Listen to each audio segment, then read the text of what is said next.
2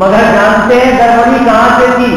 انہوں نے یہ کہہ دیا کہ خواب تو بس وہی تھے جو انبیاء کرام نے دیکھ لیے، اب کوئی خواب قابل تعبیر نہیں ہے۔ اب جو لوگ خواب دیکھتے ہیں اور جا کر کے اللہ والوں سے تعبیر پوچھتے ہیں وہ جھوٹ ہے، غلط ہے، اور یہ طریقہ ہی غلط ہے۔ اس لیے خواب کی حقیقت کو میں آپ کو سمجھا رہا ہوں کہ خواب تو بس وہی سچا ہے جو انبیاء کرام نے دیکھا ہے، اب کوئی خواب سچا جھوٹا نہیں ہوتا، یہ بیکار کی بات ہے۔ بھائیوں، دین کو اس طرح سے سمجھانا غلط ہے، اللہ کے یہاں جواب دینا پڑے گا۔ جب حضور صلی اللہ علیہ وسلم صاف ارشاد فرما رہے ہیں، بخاری شریف کی روایت ہے کہ لم یبق من النبوۃ الا المبشرات، کہ نبوت پوری ہو چکی، نبوت اب باقی نہیں رہ گئی، کچھ بشارتیں جو ہوتی ہیں وہ باقی رہ گئی ہیں۔ تو ظاہر سی بات ہے کہ ان کی یہ بات کتنی واضح طور پہ غلط ہے، اس کو ہر آدمی سمجھ سکتا ہے۔ یہاں جب آپ آ گئے تو آپ تھوڑا اور سمجھنے کی کوشش کیجئے، وہ یہ ہے کہ دیکھیے دنیا میں، دھیان دے کے سمجھیے گا تو بات سمجھ میں آئے گی، نہیں تو نہیں سمجھ میں آئے گی۔ دنیا میں جتنی چیزیں ہونے والی ہوتی ہیں ان سب چیزوں کی مثال عالم مثال میں تیار ہوتی ہے۔ جو چیز دنیا میں ہوگی ان سب کی مثال کہاں تیار ہو جاتی ہے؟ عالم مثال میں تیار ہوتی ہے۔ مثال کے طور پہ یوں سمجھیے کہ کمپیوٹر سے جو ہم کاپی نکالتے ہیں، پرنٹ آؤٹ کرتے ہیں، یہ پرنٹ آؤٹ ہارڈ کاپی ہے۔ کیا کیسی کاپی ہے؟ ہارڈ کاپی ہے۔ اور جو اندر ہم لکھتے ہیں اور اس کو بڑھاتے ہیں، گھٹاتے ہیں، بڑا کرتے ہیں، چھوٹا کرتے ہیں، اندر سافٹ کاپی ہے۔ کیا ہے وہ؟ سافٹ کاپی ہے۔ تو ہارڈ کاپی نکالنے سے پہلے کون سی کاپی تیار کرتا ہے کمپیوٹر؟ سافٹ کاپی تیار کرتا ہے۔ تو یہ دنیا میں واقعات کے آنے سے پہلے اللہ کے انتظام میں، اللہ کے نظام میں پہلے عالم مثال میں وہ ساری چیزیں آتی ہیں، وہ گویا کے سافٹ کاپی ہوتی ہے۔ تو اللہ تبارک و تعالیٰ اپنے بندوں میں سے جس کو چاہتے ہیں، اکثر اللہ کے اولیاء اور اللہ کے نیک بندے ایسے ہوتے ہیں کہ اللہ تعالیٰ آگے ہونے والی بات کو اس کو خواب میں دکھا دیتے ہیں، وہ وہی سافٹ کاپی کو دیکھتا ہے، ہارڈ کاپی نہیں، سافٹ کاپی کو وہ دیکھتا ہے۔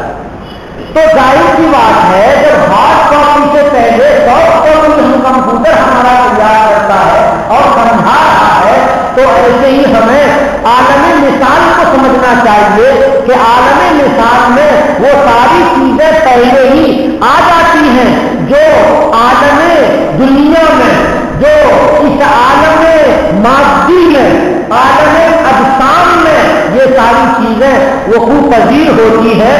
تو جب اللہ تبارک و تعالیٰ چاہتے ہیں تو بعض چیزوں کو عالم مثال سے ہی بندوں کو دکھاتے ہیں۔ کیسے دکھاتے ہیں؟ بندہ اگر اسی جسم والی دنیا میں جگا ہوا رہے، آنکھ کھولے ہوا رہے تو نہیں دیکھے گا۔ وہ کب دیکھتا ہے؟ بندہ سوتا ہے۔ جب سوتا ہے تو جسم کے سارے اعضاء اس کے ڈھیلے ہو جاتے ہیں اور آنکھ وغیرہ سب کچھ ڈھیلے ہو جاتے ہیں، وہ بالکل گویا کہ اپنے جسم سے کوئی کام نہیں کر سکتا، وہ اس کا جسم گویا کہ ناکارہ ہو جاتا ہے۔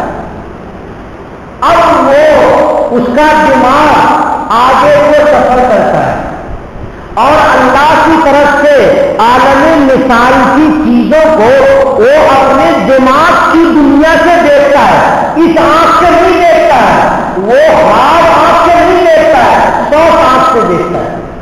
وہ ہارڈ آنکھ سے نہیں دیکھتا ہے، سافٹ آنکھ سے دیکھتا ہے، یا کہیے کہ دل سے دیکھتا ہے وہ۔ تو جب یہ انسان اپنی جو ہارڈ باڈی ہے، اپنی ہارڈ باڈی سے وہ سافٹ باڈی کی طرف جاتا ہے، تو عالم مثال کی 100 کاپی کو اللہ تبارک و تعالیٰ اس کو دکھا دیتے ہیں. ایسا ہوتا ہے. بات سمجھ میں آ رہی ہے نہیں آ رہی ہے؟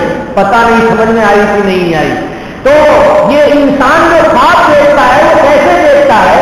اپنی ہاتھ بازی جب اس کی ایک طرح سے معطل ہو جاتی ہے تب وہ آگے کو سفر کرتا ہے. تو عالمی مثال کی چیز کو انسان دیکھتا ہے اور پھر وہ دیکھتا ہے کہ وہ چیز ہو گئی سامنے، وہ چیز سامنے ہو گئی. ارے میں نے دیکھا کہ فلاں کے گھر میں بیٹا پیدا ہوا ہے اور فلاں کے گھر میں خوشی منائی جا رہی ہے، جشن منایا جا رہا ہے، سب لوگ ایک دوسرے کو مبارکباد دے رہے ہیں. تو دیکھا تو معلوم ہوا کہ ہاں فلانا کی بیوی حاملہ تھی اور 2 دن کے بعد ان کے یہاں بیٹا پیدا ہو گیا اور لوگ خوشی منا رہے ہیں، ایک دوسرے کو مٹھائی کھلا رہے ہیں. تو ایسی چیزیں اللہ تبارک و تعالیٰ دکھاتے ہیں. جب کبھی انسان کسی چیز کو بہت سوچتا ہے اور خود بیچ میں جا کر کے سوچتا ہے تو سوچتے سوچتے وہ عالمی مثال کے قریب پہنچتا ہے. جہاں اس کو نیند آتی ہے تو وہ چیز دکھ جاتی ہے اس کو، تو گویا کہ عالمی مثال سے اس کا ایک طرح کا رابطہ ہو جاتا ہے. یہ خواب کی حقیقت ہے بھائی، اس لیے میں نے اس طرح سے آپ کو سمجھایا اور اللہ کرے کہ یہ بات آپ کو سمجھ میں آ جائے. بات تو خواب کی طرف چلی گئی اور میں خواب کی اگلی آیت میں خواب کی بات ہے مگر یہی میں نے آپ کو سمجھا دیا. خیر چلیے، اللہ تبارک و تعالیٰ ارشاد فرماتے ہیں وَإِن كُنتَ مِن قَبْلِهِ لَمِنَ الْغَافِلِينَ. اگرچہ آپ اے نبی جناب محمد رسول اللہ صلی اللہ علیہ وسلم کو فرما رہے ہیں کہ اگرچہ آپ اس سے پہلے نہ جاننے والے میں سے تھے، یعنی آپ کو یوسف علیہ السلام کا قصہ معلوم نہیں تھا. آپ کو یوسف علیہ السلام کا قصہ معلوم نہیں تھا. جب آپ کو یوسف علیہ السلام کا قصہ معلوم نہیں تھا اور میں وحی کے ذریعے آپ کو بتا رہا ہوں اور آپ سمجھا رہے ہیں تو یہ آپ کی نبوت کی دلیل، یہ آپ کی نبوت کی دلیل ہے. آپ بھی اپنی نبوت سے ایمان لائیں. نبی کریم صلی اللہ علیہ وسلم کو بھی حکم ہے کہ وہ اپنی ذات پر ایمان لائیں. ہر نبی کو حکم ہے کہ وہ اپنی نبوت پر ایمان لائے اور امت کو اپنے اوپر ایمان لانے کی دعوت دیں. تو نبی کریم صلی اللہ علیہ وسلم کو اللہ تبارک و تعالیٰ فرماتے ہیں کہ پہلے آپ نہیں جانتے تھے، اب وحی کے ذریعے سے ہم آپ کو یوسف علیہ السلام کا قصہ بتا رہے ہیں اور جو سامنے جو لوگ سننے والے ہیں یا جو سوال کرنے والے ہیں ان کو بھی آپ یہ قصہ سنائیے. جب یہ قصہ ان کو سنائیں گے تو اگر ان کے دل میں صحیح اور صحیح دل ہے اور قلب سلیم ہے اور اس کی سمجھ فہم صحیح ہے اور فہم سلیم ہے تو ضرور وہ دین اسلام کو قبول کریں گے. لیکن یہود بڑے ٹیڑھے دماغ کے ہیں، سب سے آج تک بہت ٹیڑھے دماغ کے ہیں. انہوں نے اسلام کو نقصان تو پہنچایا ہے، اسلام کو فائدہ نہیں پہنچایا ہے. بہت ہی کم چند گنے چنے 10-12 یہودی صرف اسلام قبول کیے اور کسی نے ایمان قبول نہیں کیا. اللہ تبارک و تعالیٰ ہمیں قرآن پاک کے سمجھنے سے زیادہ عمل کرنے کی توفیق عطا فرمائے. بقیہ بات کل انشاءاللہ تعالیٰ، وقت زیادہ ہو گیا ہے، اگر زیادہ بیان کروں گا تو کل آپ نہیں آئیے گا تو نقصان ہو جائے گا. وآخر دعوانا الحمدللہ رب العالمین.